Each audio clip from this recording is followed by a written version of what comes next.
Hello बच्चों, क्या हाल चाल। मैं कुंदन कुमार, स्वागत है आपका मैथमेटिक्स जोन प्रेरणा पे। हम लोग क्लास 10th के चैप्टर नंबर 6 जो है त्रिभुज को पढ़ रहे थे।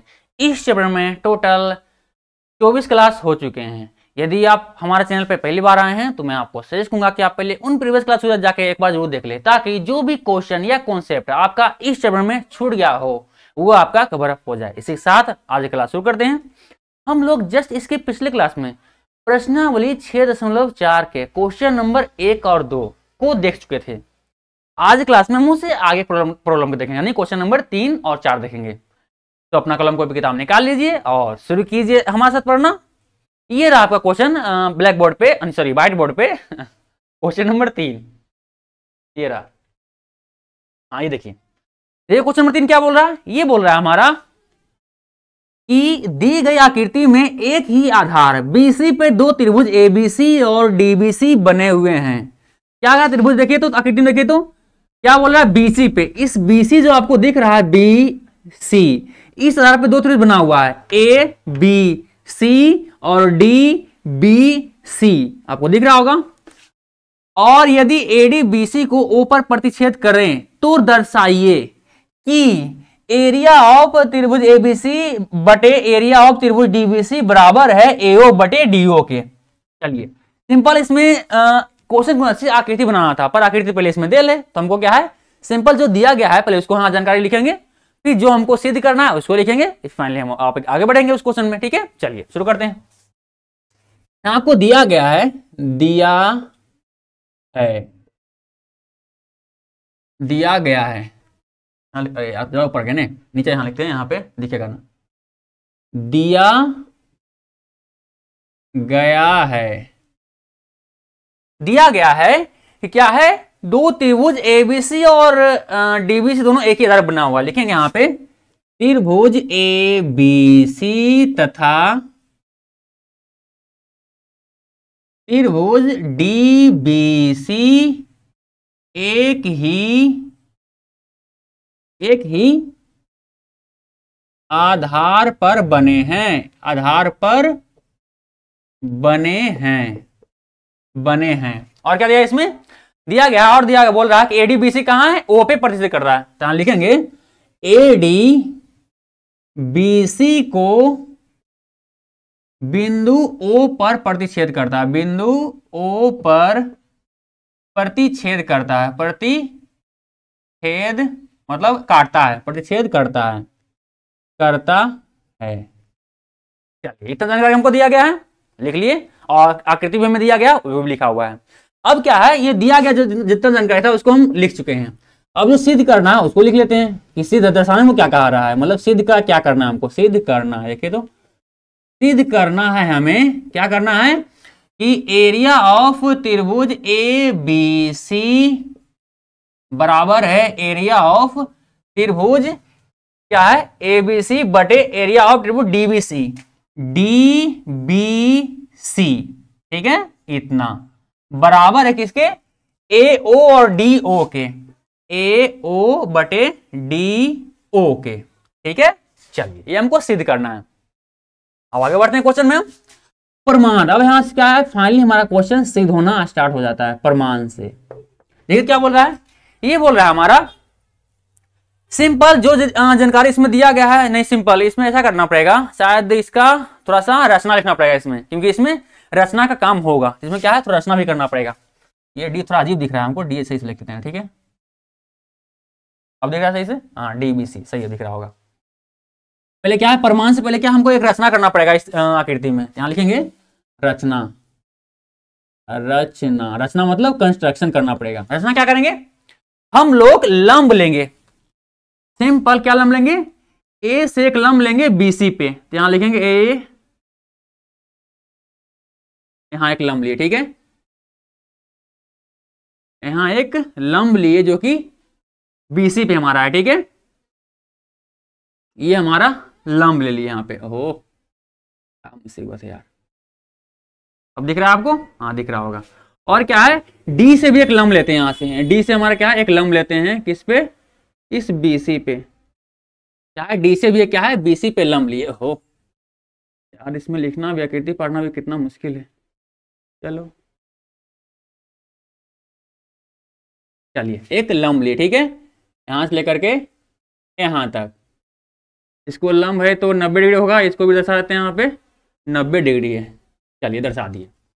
कंस्ट्रक्शन हमने क्या दिया, इसका नाम देते हैं, इसका नाम क्या है, इसका नाम हम देते हैं एम देते हैं, और इसका नाम क्या है, हम एन देते हैं, इसका नाम हम एन देते हैं, एन, ठीक है, नाम भी हमने लिख दिया, ये हमारा एन है, ठीक है।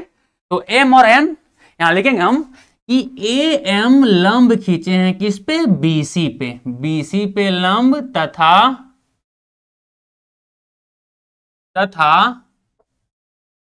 हमारा जो ये क्या है, डी एन है, यहां लिखेंगे डी एन लंब है किस पे, ये भी बीसी पर ही है, ठीक है। ध्यान दीजिए, अगर ए एम लंब है बीसी पे, लंब हमेशा क्या होता है 90 डिग्री बनाता है, तो हम लिख सकते हैं क्या, हम लिख सकते हैं कि कोण, ये हमारा कोण क्या है 90 डिग्री होगा, तो लिख सकते हैं हम कोण ए एम ओ, यहां लिख सकते हैं। अगर ये दो लंब है तो क्या होगा, कोण ए एम ओ 90 डिग्री होगा।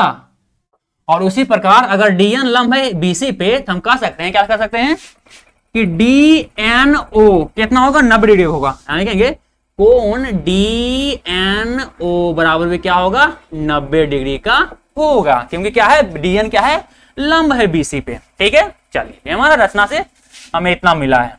अब हम डायरेक्ट क्या है, यहां से प्रमाण शुरू करते हैं, ठीक है, प्रमाण, प्रमाण। अब फाइनली क्या है, हाँ शुरू करते हैं क्वेश्चन को बनाना, आगे सोल्व करना।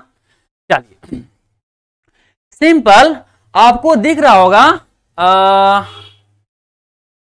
ए एम ओ और डी एन ओ में देखिए, त्रिभुज, त्रिभुज ए एम ओ तथा त्रिभुज, त्रिभुज डी, इसमें ए एम ओ और डी एन ओ में, ठीक है। तो ए एम ओ था त्रिभुज डी एन ओ में, इन दोनों क्या हमको समरूप साबित करना है। देखते हैं इसमें कौन सा भुजा किसके बराबर है, कौन सा कोण किसके बराबर है। तो आपको दिख रहा हो, क्या दिख रहा होगा कि कोण ए एम ओ यानी त्रिभुज ए एम ओ में ए एम ओ कोण बराबर है त्रिभुज डी एन ओ के कोण डी एन ओ में। क्यों बराबर है, क्योंकि दोनों कोण क्या है 90 डिग्री का है। यहां लिखेंगे कि हमारा पहला तो ये हो गया है कोण ए एम ओ बराबर है कोण डी एन ओ के, कारण निकाल लेंगे, यहां लिखेंगे प्रत्येक 90 डिग्री है, प्रत्येक 90 डिग्री है रचना से, रचना से, रचना से। यहां तो आपको दिख रहा होगा, ठीक है, दोनों क्या है 90 डिग्री का है। तो त्रिभुज एएमओ में कोण एएमओ और त्रिभुज डीएनओ में कोण डीएनओ दोनों क्या है बराबर है। आगे देखते हैं, इसका आगे यहां पे एक लाइन खींचते हैं। चलिए आगे देखते हैं, हमारे कोण बराबर हो गया इसमें से। और ध्यान दीजिए तो कोण ए ओ एम मतलब जो हमारा ये ओ से सटा हुआ कोण है ना हमारा ए ओ एम, और डी ओ एन मतलब जो आपको आकृति में थोड़ा सा दिखाना थोड़ा मुश्किल है, आकृति में हमारा क्या है, जो हमारा ये कोण जो दिख रहा है मुश्किल है दिखाना यार।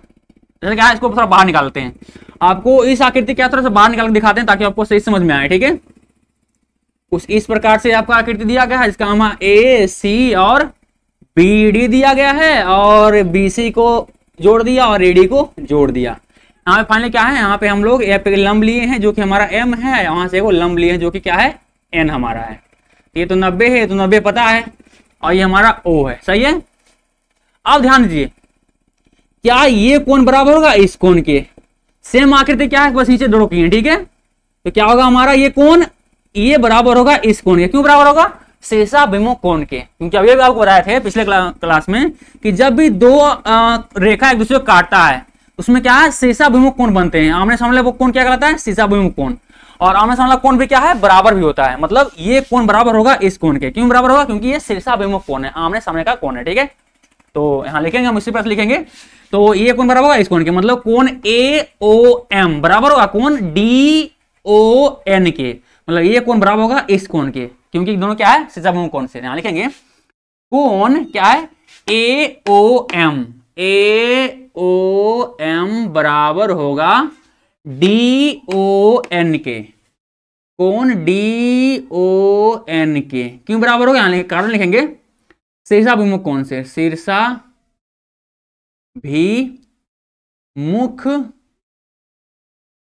कोण से, ठीक है।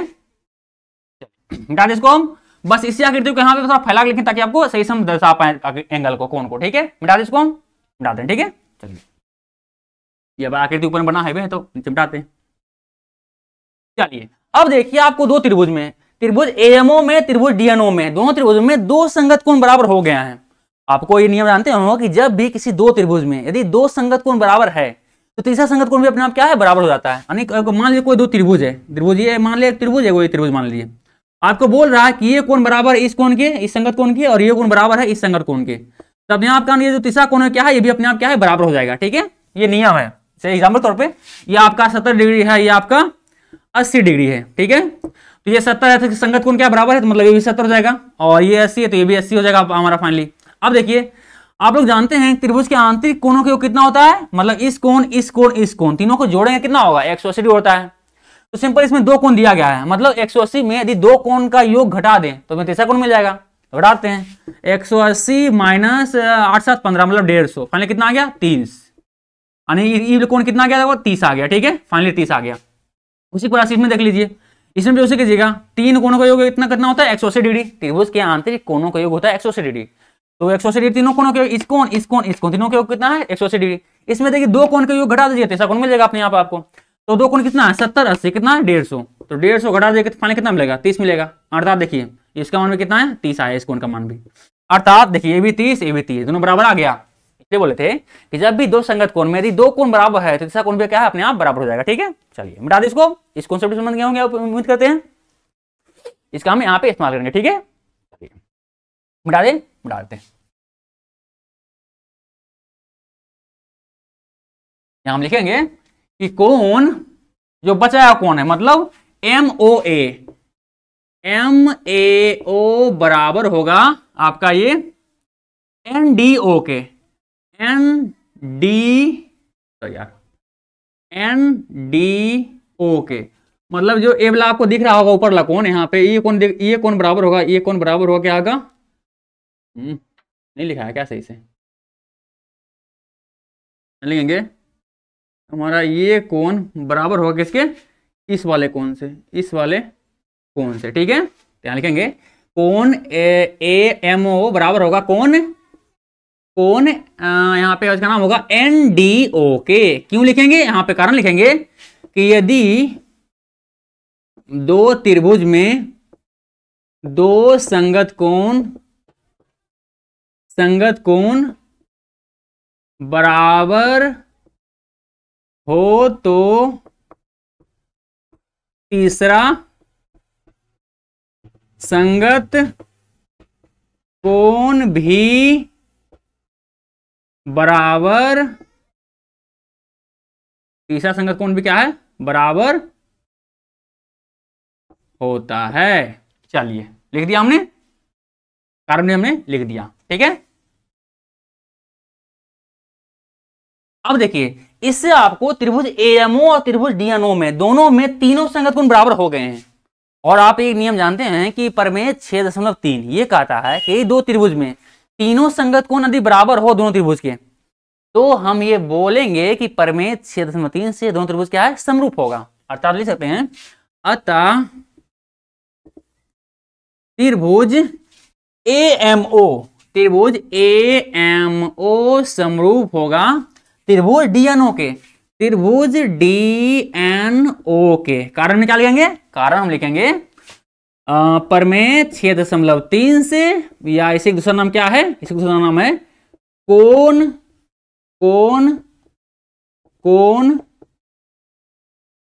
समरूपता के कसौटी से, समरूपता के कसौटी से, ठीक है। चलिए अब देखिए जब भी, अब ये दोनों त्रिभुज क्या है, समरूप साबित हो गया।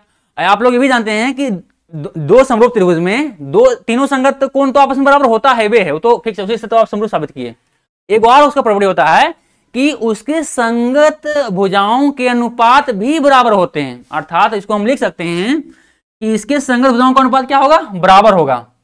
तो इससे हम लिख सकते हैं, क्या लिख सकते हैं कि एम और डी एन के अनुपात बराबर होगा हमें ए ओ और डी ओ के अनुपात के। और इसी का क्या है कारण निकाल के नाम लिखेंगे डीओ। एम डीएन, एम का संगत क्या होगा डीएन होगा, जो कि संगत लिख दिया हम, क्योंकि नाम से आपको संगत भुजा पता चल जाएगा आपको। इसी तरह से एओ लिए, मतलब पहला वाला फिर अंतिम वाला, इसमें क्या है पहला वाला अंतिम वाला लेंगे, मतलब डी और ओ लेंगे, डी ओ ले लिए। इसमें क्या है दो भुजा। ऐसे होता है क्या होता है कि त्रिभुज के तीनों संगत कोण आपस में संगत भुजा के अनुपात आपस में बराबर होता है, पर क्या है हमको इसमें दो ही का इस्तेमाल करना है। तीनों का लिखे क्या है दो ही का लिखते हैं, ठीक है। चलिए ये लिखना चाहते हैं, चलिए वो भी लिख लीजिए। जो बचा हुआ क्या है आपको बच गया क्या है एमओ और एनओ, एम ओ भुजा और एन ओ भुजा बच गया। चलिए ये भी होगा समरूप होगा। क्यों होगा नाम लिखेंगे कि समरूप, इसका कारण लिखेंगे कि समरूप त्रिभुज के संगत भुजा समानुपाती होता है, समानुपाती होता है, मतलब समान अनुपात का होता है, ठीक है। चलिए तो फाइनली क्या लिख सकते हैं हम, कारण में लिख लिए इसको हम। अब इससे हम लिख सकते हैं कि ए एम बटे डी एन बराबर होगा, क्योंकि तीनों आपस में बराबर है तो लिख सकते हैं क्या है ए ओ और डी ओ। इसको क्या है समीकरण, अब अगर एक पहले नाम लिया क्या समीकरण का कोई नाम है क्या, समीकरण कोई अभी नहीं माने, तो हम क्या है समीकरण एक मान लेते हैं इसको हम, समीकरण एक से, ठीक है। अब क्या है, अब हम त्रिभुज क्या है जो हमें बोल रहा है, त्रिभुज क्या है एबीसी और डीबीसी, इन दोनों में चलते हैं। तो त्रिभुज एबीसी तथा त्रिभुज डीबीसी में, इन दोनों में आगे बढ़ते हैं, काम और आगे होगा, ठीक है। चलिए चलते हैं आगे बढ़ते हैं, बढ़ाते हैं काम को। तो क्या है हमको निकालना क्या, इन दोनों का अनुपात निकालना, एरिया का अनुपात। सिंपल क्या है एरिया का अनुपात इसी प्रकार से आप लिखेंगे, क्या लिखेंगे एरिया ऑफ त्रिभुज एबीसी बटे एरिया ऑफ त्रिभुज डीबीसी बराबर, फॉर्मूला क्या होता है, आप लोग त्रिभुज के क्षेत्रफल का फॉर्मूला क्या जानते हैं 1/2 आधार गुना ऊंचाई होता है। तो इसका क्षेत्रफल का अनुपात कितना होगा, इसका हो जाएगा आपका 1/2 गुने आधार गुने ऊंचाई हो जाएगा, क्योंकि त्रिभुज का अनुपात, त्रिभुज का क्षेत्रफल तो यही होता है फॉर्मूला ऊंचाई, ठीक है, बटे उसी प्रकार से नीचे का भी वही हो जाएगा 1/2 गुने आधार गुने ऊंचाई। चलिए अब क्या है आगे बढ़ते हैं, थोड़ा सा जगह थोड़ा कम पड़ गया है यहाँ पे, पर कोई नहीं हम मामला संभाल लेंगे, ठीक है। थोड़ा सा यहाँ पे हटा लेंगे मामला, ठीक है। चलिए अब क्या इतना हम लिख सकते हैं। अब इसको हम क्या अगला स्टेप में इस तरह से लिख सकते हैं, क्या लिख सकते हैं कि एरिया ऑफ त्रिभुज एबीसी, एरिया ऑफ त्रिभुज एबीसी बटे एरिया ऑफ त्रिभुज डीबीसी, एरिया ऑफ त्रिभुज डीबीसी, फॉर्मूला बराबर यहां लिखते हैं, ठीक है, क्योंकि बराबर ध्यान लिखते पाएंगे क्या है यहाँ पे लिखते हैं, ठीक है, बराबर है, किसके बराबर है, इसके बराबर कितना है 1/2 गुने आधार। त्रिभुज एबीसी का आधार क्या है, त्रिभुज एबीसी का आधार क्या है सेम क्या है बीसी, क्योंकि देखिए यही आपको लिखा हुआ है कि त्रिभुज एबीसी और त्रिभुज डीबीसी दोनों का आधार क्या है एक ही है, जो कि क्या है बीसी है, दोनों का आधार क्या है एक ही है, जो क्या है हमारा देखिए लिखा होगा यहाँ पे कि देखिए एक ही आधार पे बीसी, मतलब दी गई आकृति में एक ही आधार बीसी पर दो त्रिभुज एबीसी और डीबीसी बने हुए हैं, मतलब त्रिभुज एबीसी और त्रिभुज डीबीसी दोनों का आधार क्या है सेम है, जो क्या है बीसी बीसी है। यहाँ क्या लिखेंगे हम 1/2 गुने बीसी, और त्रिभुज एबीसी में लंब क्या है देखे तो त्रिभुज ए बी सी में लंब हमारा क्या है एम, हमारा लंब है, यहाँ क्या लिखेंगे एम बटे क्या होगा 1/2 गुने इस डीबीसी का आधार, क्योंकि दोनों का आधार सेम है बीसी है, तो इसका आधार क्या है बीसी हो जाएगा, त्रिभुज डीबीसी का भी इसका आधार डीबीसी का आधार क्या हो जाएगा बीसी हो जाएगा, क्योंकि दोनों क्या है एक ही आधार बना हुआ है बीसी। पर त्रिभुज डीबीसी में लंब क्या होगा, त्रिभुज डीबीसी में लंब क्या है देखे तो नाम क्या है डीबीसी, इसमें आधार पर लंब क्या है, आधार पर लंब क्या है डीएन लंब आपका है, यहाँ क्या लिखेंगे यहाँ पे डीएन क्या है ये आपका लंब है। फाइनली 1 से 1/2 से 1/2 कट गया, बीसी से बीसी कट गया, फाइनली कितना बचा आपको लिख सकते हैं, क्या लिख सकते हैं कि एरिया ऑफ त्रिभुज ए बी सी बटे हाँ इतना बटे एरिया ऑफ त्रिभुज DBC बराबर है क्या, यहां बराबर बचा, सिर्फ क्या बचा, AM बटे DN के। इसको अब समीकरण क्या है, इसको समीकरण हम 2 मान लेते हैं। अब क्या है, समीकरण 1 और समीकरण 2 का इस्तेमाल करते हैं। ठीक है, ये हमारा क्या है, समीकरण 2 मिल गया। अब समीकरण 2 तथा 1 से समीकरण 2 हमारा क्या कर रहा है, समीकरण 2 हमारा कह रहा है कि एरिया ऑफ त्रिभुज ABC बटे एरिया ऑफ त्रिभुज DBC बराबर किसके बराबर है, AM बटे DM के, AM बटे DN के। ठीक है, चलिए ये हमारा समीकरण 2 का रहा जो आपको दिख रहा है। पर समीकरण 1 क्या बोल रहा है, समीकरण 1 हमारा क्या बोल रहा है कि AM बटे DN बराबर किसके है, AO बटे DO के। समीकरण 1 हमारा क्या बोल रहा है, समीकरण 1 हमारा बोल रहा है कि AM बटे DN बटे AM बटे DM बराबर है AO बटे DO के। यहाँ क्या लिखेंगे, ये बराबर है AO बटे DO के, अर्थात ये बराबर है इसके, ये बराबर है इसके, तीनों आपस में क्या है, बराबर है। अर्थात हम अगला स्टेप में क्या लिखेंगे, लिख सकते हैं अगला स्टेप में क्या लिखेंगे कि एरिया ऑफ त्रिभुज ABC बटे एरिया ऑफ त्रिभुज DBC बराबर है AO बटे DO के, जो कि हमको ये साबित करना था, AO बटे DO के। देखिए तो त्रिभुज एरिया ऑफ त्रिभुज ABC बटे एरिया ऑफ त्रिभुज DBC बराबर होगा AO बटे DO के। ये तुमको साबित करना था, जो कि हमको फाइनली क्या है, साबित कर दिया। लिखेंगे प्रूव्ड। चलिए फाइनली क्या है, ये क्वेश्चन हमारा क्या है, फाइनली प्रूव्ड हो गया। उम्मीद करते हैं आपको समझ में आया होगा। वीडियो रोक इसको क्या है, उतार लीजिए। ठीक, फिर हम अगले क्वेश्चन को बढ़ते हैं। ठीक है, चलिए वीडियो रोक उतार लीजिए, फिर हम अगले क्वेश्चन को बढ़ते हैं।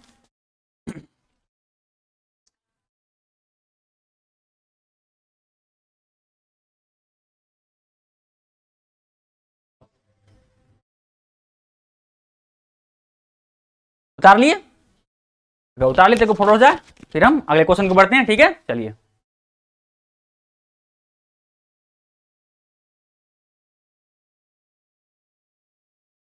चलिए क्या है, इस क्वेश्चन नंबर 3 भी हो गया। अब क्या हम अगले क्वेश्चन को बढ़ते हैं, क्वेश्चन नंबर 4 की ओर। ठीक है, तो इसको मिटा दे, हटाते हैं इसको, तो वीडियो करके उतार लिए होंगे, नहीं उतार लीजिए, फिर से उतार लीजिए। ठीक है, चलिए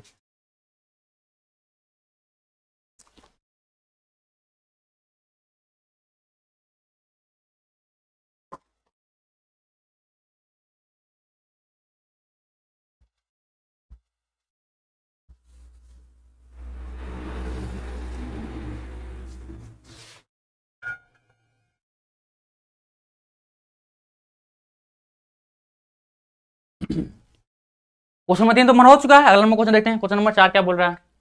ये रहा क्वेश्चन नंबर 4, क्या बोल रहा है देखिए तो, ये बोल रहा है कि यदि दो समरूप त्रिभुजों के क्षेत्रफल बराबर हों तो सिद्ध कीजिए कि वो क्या है, सर्वाक्षम होते हैं।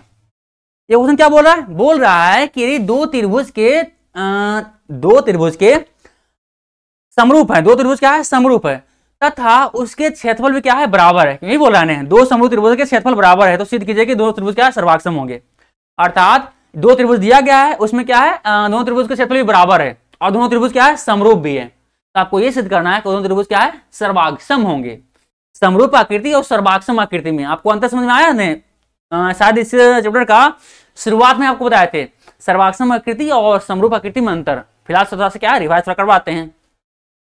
समरूप आकृति वो आकृति होता है जिसमें आकृति सेम हो पर शेप, उसका जो शेप सेम हो पर साइज अलग अलग हो सकता है, साइज बड़ा छोटा हो सकता है। मतलब क्या है, ये त्रिभुज है, ये त्रिभुज है, ये दोनों क्या है, सिंपल दोनों समबाहु त्रिभुज है। ये दोनों क्या है, त्रिभुज होता है क्या है, समरूप, दोनों क्या बोल सकते हैं हम, समरूप है, समरूप है, क्योंकि इसकी आकृति सेम है। ये भी समबाहु त्रिभुज है, ये भी समबाहु त्रिभुज है, पर इसका साइज क्या है, बड़ा छोटा है, तो इसको क्या बोलेंगे हम, समरूप है।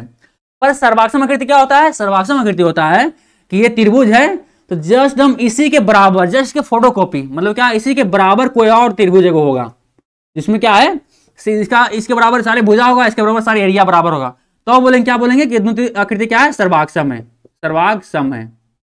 अर्थात समरूप त्रिभुज में शेप बराबर होता है, शेप सेम होता है और साइज अलग अलग हो सकता है, बड़ा या छोटा हो सकता है। पर सर्वाक्षम आकृति में शेप भी सेम होगा और साइज भी सेम ही होगा। ठीक है, एकदम डिटो फोटोकॉपी, जस्ट क्या फोटोकॉपी होगा। ठीक है, चलिए उम्मीद करते हैं आपको समझ में आ गया होगा थोड़ा सा कि सर्वाक्षम आकृति क्या होता है, समरूप आकृति क्या होता है। ठीक है, चलिए अब आप क्वेश्चन को आप अच्छे से समझ पाएंगे। ठीक है, मिटा दो इसको, मिटाते हैं।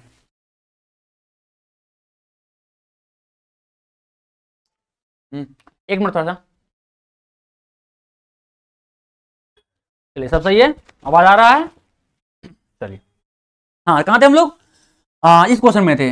इसमें क्या है, सर्वाक्षम क्या आकृति क्या है, समरूप आकृति क्या है, इसका अंतर आप लोग समझ गए, समझा दिए होंगे, समझा दिए हैं अभी। अब क्या है, इस क्वेश्चन के हिसाब से क्या है, आकृति पहले पढ़ना पड़ेगा। क्या बोल रहे हैं, आप बोल रहा है कि दो समरूप त्रिभुज है। क्या है, मान लेते कोई दो त्रिभुज समरूप त्रिभुज होगा। ठीक है, तो हम मानते हैं कि दो त्रिभुज क्या है जो समरूप होगा। तो एक त्रिभुज की आकृति हम यहाँ पाड़ते हैं, जो क्या है, इसका नाम हम ABC मानते हैं, ABC। ठीक है, ABC। और दूसरा त्रिभुज क्या है, इसका नाम मानते हैं हम PQR मानते हैं, इसका नाम PQR। ठीक है, चलिए शायद इंक तो डाल लेते हैं क्योंकि देखने में आपको फिर दिक्कत होगा अगर इंक नहीं रहा तो। फीका दिख रहा है, बाद में दिखना ही बंद हो जाएगा, इसलिए क्या है, पहले हम इसमें इंक डाल लेते हैं। ठीक है,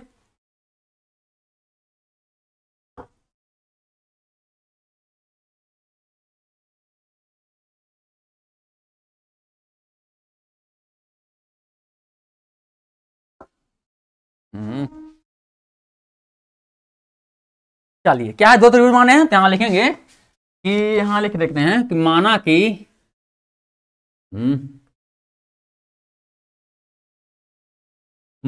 कि दो त्रिभुज हैं। वो त्रिभुज क्या है, त्रिभुज ABC तथा त्रिभुज PQR। क्योंकि इसको समरूप साबित करना है तो क्या है, हमको दो त्रिभुज तो मानना पड़ेगा नहीं। तो मान लीजिए दो त्रिभुज के कोई दो त्रिभुज है ABC और PQR। अब क्वेश्चन में क्या बोल रहा है, क्वेश्चन में बोल रहा है कि ये दो त्रिभुज क्या है, समरूप है और इनके क्षेत्रफल भी बराबर है। यहाँ लिखेंगे दिया गया, क्या दिया गया है, दिया गया क्वेश्चन में दिया गया, क्या दिया गया है, आपको दिया गया है कि त्रिभुज ABC समरूप है त्रिभुज PQR के। ठीक है, तथा एक और जानकारी दिया गया है, क्या जानकारी दिया गया है कि एरिया ऑफ त्रिभुज ABC बराबर है एरिया ऑफ त्रिभुज PQR के। मतलब दोनों क्षेत्रफल क्या है, बराबर है PQR के। ये मुझे जानकारी दिया गया। ठीक है, ये जानकारी में क्या है, दिया गया है। और हमको सिद्ध क्या करना है, हमको सिद्ध करना है, क्या सिद्ध करना है, ये दोनों त्रिभुज क्या होंगे, सर्वाक्षम होंगे। क्या है, सिद्ध कीजिए कि वे त्रिभुज क्या है, सर्वाक्षम होते हैं। तो क्या सिद्ध करना हमको कि त्रिभुज ABC सर्वाक्षम के साइन ऐसा होता है। ठीक है, सर्वाक्षम के चिन्ह ऐसा होता है, सर्वाक्षम है त्रिभुज PQR के। ये हमको सिद्ध करना है। ठीक है, चलिए हम क्या है, फाइनली क्या है, यहाँ पे क्वेश्चन शुरू करते हैं प्रमाण से। ठीक है, चलिए प्रमाण में सबसे पहले क्या करेंगे, आपको दिया गया, पहले क्या दिया है, इसमें जो दिया गया जानकारी होता है प्रमाण से वहीं से आगे बढ़ते हैं, उसी से क्वेश्चन सिद्ध होता है आगे। इसमें दिया गया, आपको क्या दिया गया है कि त्रिभुज ABC समरूप है त्रिभुज PQR के। त्रिभुज ABC समरूप है त्रिभुज PQR के। ये क्या आपको दिया गया जानकारी, कारण लिखें, कहां से लिखें हम इसको, तो दिया गया जानकारी दिया है। ठीक है, ये हमको क्वेश्चन में दिया गया है। ठीक है, चलिए अब लोग जानते हैं कि जब दो समरूप त्रिभुज, यदि दो त्रिभुज समरूप है तो उसमें हम परमेय 6.6 लगा सकते हैं। और परमेय 6.6 क्या कहता है, ये कहता है कि यदि दो त्रिभुज हैं, सॉरी दो समरूप त्रिभुज हैं तो उनके क्षेत्रफलों का अनुपात उनके संगत भुजाओं के अनुपात के वर्ग के बराबर होगा। ये हमें क्या कहता है, ये हमारा कहता है परमेय 6.6 6 का आता है, ठीक है। यहां लिखेंगे तो परमेय 6.6 से, यदि दोनों त्रिभुज क्या है, समरूप है, तो क्या परमेय 6.6 से हम लिख सकते हैं, क्या लिख सकते हैं, इन दोनों का एरिया का अनुपात, मतलब एरिया ऑफ त्रिभुज ए बी सी बटे एरिया ऑफ त्रिभुज पी क्यू आर, इन दोनों का क्षेत्रफलों का अनुपात बराबर होगा इनके संगत भुजाओं के अनुपात के, अर्थात ए बी बटे पी क्यू के वर्ग के बराबर, और ए बी भुजा था पी क्यू के, मतलब ए बी तो संगत है पी क्यू के, बी सी संगत है क्यू आर के, यहां लिखेंगे बी सी बटे किसका, क्यू आर संगत भुजा है, तो क्यू आर संगत भुजाओं के अनुपात के वर्ग, सही है। और क्या है अगला, क्या है, एसी संगत है इस पी आर के, तो लिखेंगे यहाँ पे ए सी बटे पी आर, इनका वर्ग क्या है, बराबर, मतलब ये तीन चीजों क्या है, बराबर है। ये कौन का था, परमेय 6.6 का था, अभी बताए थे कि परमेय 6.6 का था कि दो त्रिभुज समरूप हैं तो उनके त्रिभुजों का अनुपात, सॉरी उनके क्षेत्रफलों का अनुपात, मतलब यहाँ पे देखो क्षेत्रफल का अनुपात है ना, क्षेत्रफलों का अनुपात बराबर होते हैं उनके संगत भुजाओं के अनुपात के वर्ग के, बराबर होते हैं तीनों, ठीक है, संगत भुजाओं के अनुपात के वर्ग के बराबर है ये हमारा। इसको हम समीकरण क्या है, इसको हम समीकरण 1 मान लेते हैं, ठीक है। चलिए इसको हम समीकरण 1 मान लिए, आगे बढ़ते हैं हम लोग। अब देखिए आप, और दूसरा जानकारी क्या दिया गया है, दूसरा जानकारी दिया गया है कि पहला जानकारी क्या था, पहला था कि त्रिभुज एबीसी समरूप है त्रिभुज पीक्यूआर से, उससे हम ये समीकरण 1 प्राप्त कर लिए। दूसरा जानकारी हमको दिया गया है, क्या दिया गया है, ये हम जानकारी दिया रहा है कि त्रिभुज एरिया ऑफ त्रिभुज एबीसी, मतलब दोनों त्रिभुजों का क्षेत्रफल बराबर है, अर्थात दोनों त्रिभुज मतलब त्रिभुज एबीसी का क्षेत्रफल बराबर है त्रिभुज पीक्यूआर के क्षेत्रफल के। यहाँ लिखेंगे इसी जानकारी क्या इस्तेमाल करेंगे, यहाँ लिखेंगे हम, अब एरिया ऑफ त्रिभुज एबीसी बराबर है एरिया ऑफ त्रिभुज पी क्यू आर के, ये भी क्या हमको जानकारी में दिया गया है, कहाँ कारण में क्या लिखेंगे, कारण में लिखेंगे क्या है, दिया गया है क्वेश्चन में दिया गया है, ठीक है। चलिए अब देखिए ये दोनों बराबर हैं तो क्या हम इसको इस तरह से ले सकते हैं, एरिया ऑफ त्रिभुज ए बी सी, इधर क्या देखिए, इधर क्या है, सिंपल कुछ नहीं, एक से गुना कर सकते हैं ना, बिल्कुल कर सकते हैं। इधर से बराबर के इधर देखिए एक साथ इधर क्या में है, गुना में है, बराबर के इधर लाएंगे क्या होगा, भागों में आएगा, इसको क्या है बराबर के इधर ले आते हैं तो भागों में आ गया, एरिया ऑफ त्रिभुज पी क्यू आर बराबर, इधर क्या है कुछ नहीं तो एक बचेगा यहाँ पे, वैसे भी एक से गुना था तो एक ही होता है, इसलिए एक यहाँ बच गया। मान लीजिए क्या हमारा, ये हमारा समीकरण 2 मान लेते हैं, समीकरण 2। अब समीकरण 1 तथा 2 से, ठीक है, इन दोनों समीकरणों से, समीकरण 1 क्या बोल रहा है हमारा, समीकरण 1 सॉरी समीकरण 2 से बोलते हैं, समीकरण 2 तथा समीकरण 1 से, ठीक है। समीकरण 2 क्या बोल रहा है, इतना बोल रहा है, समीकरण 2 बोल रहा है हमारा कि एरिया ऑफ त्रिभुज ए बी सी बटे एरिया ऑफ त्रिभुज पी क्यू आर बराबर है 1 के, यही बोल रहा है समीकरण 1, समीकरण 2 हमारा यही बोल रहा है। और समीकरण 1 क्या बोल रहा है हमारा, समीकरण 1 बोल रहा है कि एरिया ऑफ त्रिभुज एबीसी बटे एरिया ऑफ त्रिभुज पीक्यूआर बराबर है इतना के, तो इतना के जगह पे इतना लिख सकते हैं हम, तो ये क्या है, इतना के जगह क्या, इसके जगह पे क्या हम इतना लिखेंगे, तो लिखेंगे यहाँ पे हम इसके बराबर में इतना लिखेंगे, तो इसको हम इसके जगह नीचे लिखेंगे, ठीक है, ये बराबर लिखेंगे। हम लिख सकते हैं क्या है कि ए बी बटे पी क्यू का स्क्वायर बराबर है बी सी बटे क्यू आर के स्क्वायर के, और ये बराबर है ए सी बटे पी आर के स्क्वायर के, ठीक है।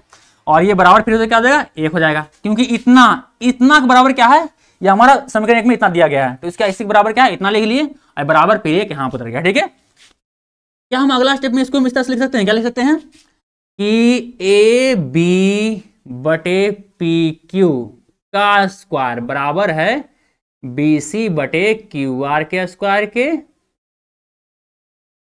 बराबर है ए सी बटे पी आर के स्क्वायर के, तो 1 का भी स्क्वायर करेंगे, क्या 1 का स्क्वायर 1 होता है, क्या हम लिख सकते क्या है, 1 का स्क्वायर है।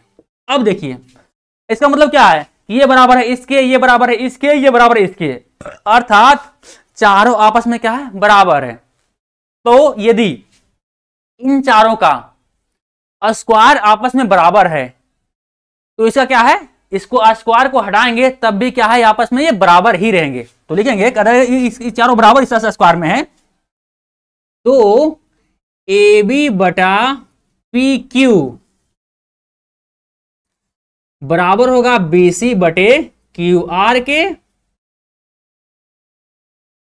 बी सी बटे क्यू आर के, और ये बराबर हो जाएगा ए सी बटे पी आर के, और ये बराबर हो जाएगा 1 के। ठीक है, क्योंकि जब इनके चारों का स्क्वायर आपस में बराबर है तो बिना स्क्वायर के भी क्या चारों आपस में क्या है, बराबर ही होगा। ठीक है, चलिए अब हम इससे आगे जानकारी लिखेंगे। क्या हम यहाँ पे हम इससे आगे बढ़ते हैं, यहाँ से आगे बढ़ते हैं। ठीक है, अब देखिए इतना हो, इतना है, इसका मतलब क्या हुआ कि ये बराबर है इसके, ये बराबर इसके, ये बराबर इसके, मतलब चारों क्या आपस में बराबर है।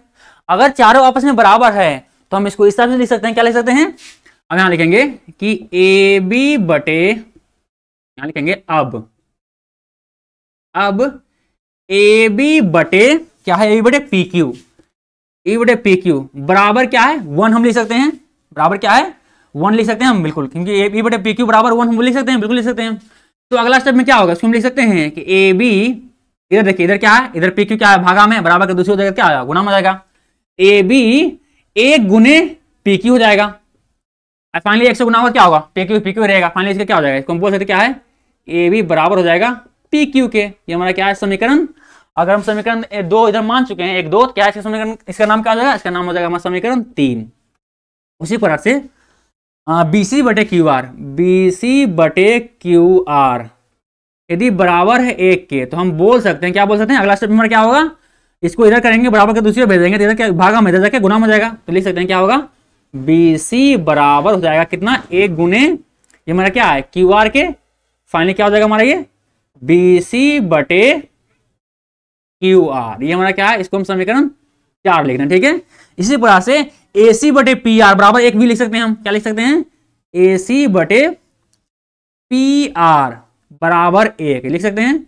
अब देखिए इस पी आर को बराबर के दूसरी ओर ले जाएंगे, क्या हो जाएगा, इधर गुना भागा हो जाएगा, तो क्या हो जाएगा, इधर भागा में, इधर गुना हो जाएगा, तो क्या हो जाएगा ए सी बटे, ये क्या हो जाएगा 1 गुने पी आर हो जाएगा। फाइनली अगला स्टेप में क्या हो जाएगा, अगला स्टेप हमारा हो जाएगा, लिख सकते हैं क्या है, ए सी बराबर है, इससे पी आर से 1 से गुना होगा तो पी आर बन जाएगा, ये पी आर बन गया। फाइनली क्या हो जाएगा, हमारी समीकरण 5 मिल गया।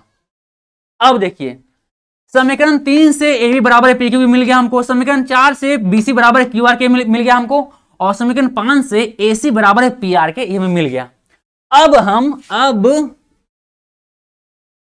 हम जो हमको समराक्षण प्रूफ करना है उस त्रिभुज में चलते हैं, जो क्या है हमारा त्रिभुज ए बी सी और त्रिभुज पी क्यू आर है, इन दोनों में आगे बढ़ते हैं। क्या है, अब लिखेंगे त्रिभुज ए बी सी तथा त्रिभुज पी क्यू आर में, इन दोनों में आगे बढ़ते हैं। ठीक है, अब देखिए इन दोनों में देखते हैं कौन भुजा किसके बराबर, कौन कौन किसके बराबर। सिंपल क्या है, तीनों भुजा संगत भुजाएं क्या है, आपस में बराबर ही हैं, क्योंकि देखिए ए बी बराबर है पी क्यू के, देखिए तो ए बी पी क्यू क्या संगत भुजा है, संगत भुजा है, और ये दोनों भुजा क्या है, बराबर है, ये दोनों भुजा क्या है, बराबर है, किससे है, लिखेंगे समीकरण 3 से, समीकरण 3 से कारण में हमको यहां पर लिखे। ठीक है, उसी के बाद से बी सी बराबर क्यू आर है, बी सी बराबर है क्यू आर के, क्या है बी सी संगत भुजा क्या है क्यू आर है, तो बी सी बराबर है क्यू आर के,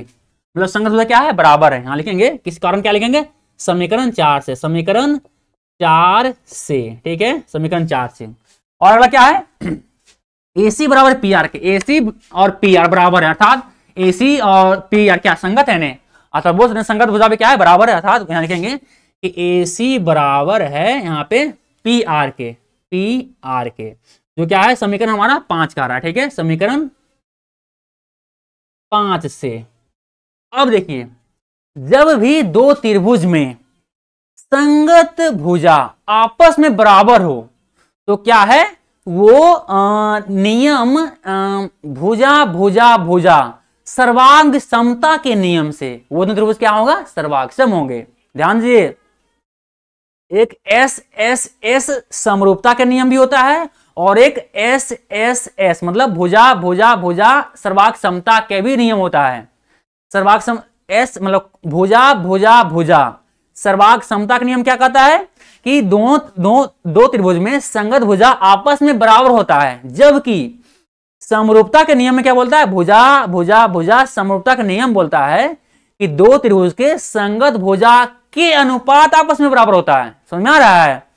समरूपता में संगत भुजाओं का अनुपात आपस में बराबर होता है, जबकि सर्वांग समता में संगत भुजा ही बराबर हो जाता है। ठीक है, यहाँ पे क्या हुआ है, यहाँ पे देखिए अनुपात नहीं बल्कि क्या है, संगत भुजा ही बराबर हो गया है। अर्थात हम लिख सकते हैं अतः त्रिभुज ए बी सी सर्वांगसम होंगे त्रिभुज पी क्यू आर के। कारण में क्या लिखेंगे, कारण में लिखेंगे भुजा भुजा भुजा सर्वांग समता के नियम से, सर्वांग समता से, सर्वांग समता यार इतना से। ठीक है, चलिए सर्वांग समता, सर्वांग समता से फाइनली क्या हमारा क्या है, प्रूफ हो गया। ठीक है, PROVED प्रूव्ड। चलिए फाइनली हमारा क्या है, प्रूव हो गया। क्या है कि त्रिभुज एबीसी क्या है, सर्वांगसम में त्रिभुज PQR के। ये हमको प्रूव करना था, त्रिभुज एबीसी क्या है, सर्वांगसम में त्रिभुज PQR के।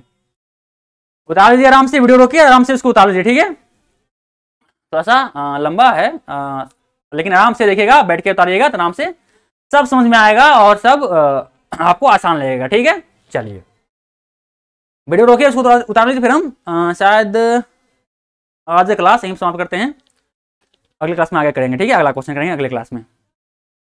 उतार लिए, चलिए उम्मीद करते हैं इसको उतार लिए होंगे। चलिए उम्मीद करते हैं इसको वीडियो रोक करके इस पूरे को उतार लिए होंगे। ठीक है, अब क्या है, आज क्लास यहीं पर समाप्त करते हैं, मिलते हैं अगले क्लास में। यदि हमारा प्रयास आपको अच्छा लगे, हम जो समझाते हैं आपको समझ में आता है, तो प्लीज़ हमारे चैनल को सब्सक्राइब तथा हमारे वीडियो को लाइक और शेयर जरूर करें। यहाँ पे आपको गोल आइकन दिख रहा होगा, वहाँ पे क्लिक कीजिएगा तो क्या है, चैनल आपको सब्सक्राइब हो जाएगा। और यहाँ कोना पे आपको जितना भी क्लास हो चुका है इस चैनल पे, क्लास 10th का शुरू से लेके अब तक का सारा सीक्वेंस में सारे क्लास आपको प्लेलिस्ट मिल जाएगा आपको यहाँ पे। ठीक है, तो क्लिक कीजिए और प्लेलिस्ट में जाइए, जो भी चैप्टर में आपको प्रॉब्लम है उसको आप क्लियर कर लिए। ठीक है, मिलते हैं अगले क्लास में, तब तक के लिए बाय बाय। पढ़ते रहिए इसी प्रकार से, चलिए।